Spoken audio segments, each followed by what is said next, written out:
За истото работно место, со истите обврски и работно време, жените добиваат од 12 до 28% пониска плата отколку нивните колеги мажи.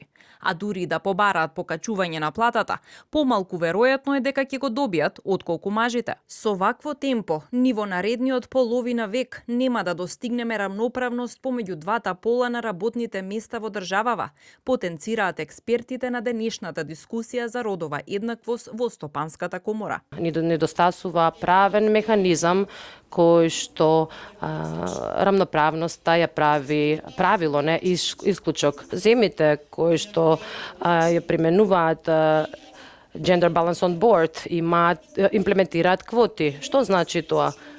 Тие веќе гледаат резултати со подобро управување со ризици и поотпорни компании.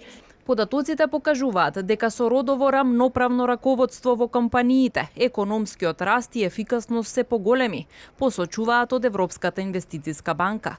Во Македонија пак само 1 од 5 жени се на раководни позиции во котирачките компании, а во владата има само 3 жени министерки.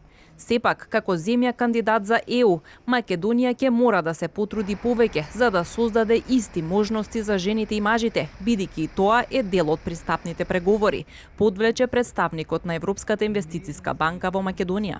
Компаниите предводени од жени почесто инвестираат во обука на вработените, почесто усвојуваат одржливи практики и почесто постигнуваат повисоки резултати според стандардите ЕСГ.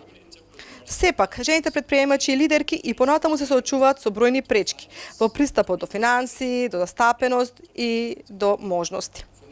Во Северна Македонија, истражувањата на ВОБА укажуваат дека жените заземаат само 15 до 25% од позициите во управните одбори на котираните компании, а нивната застапеност на извршни позиции е уште помала.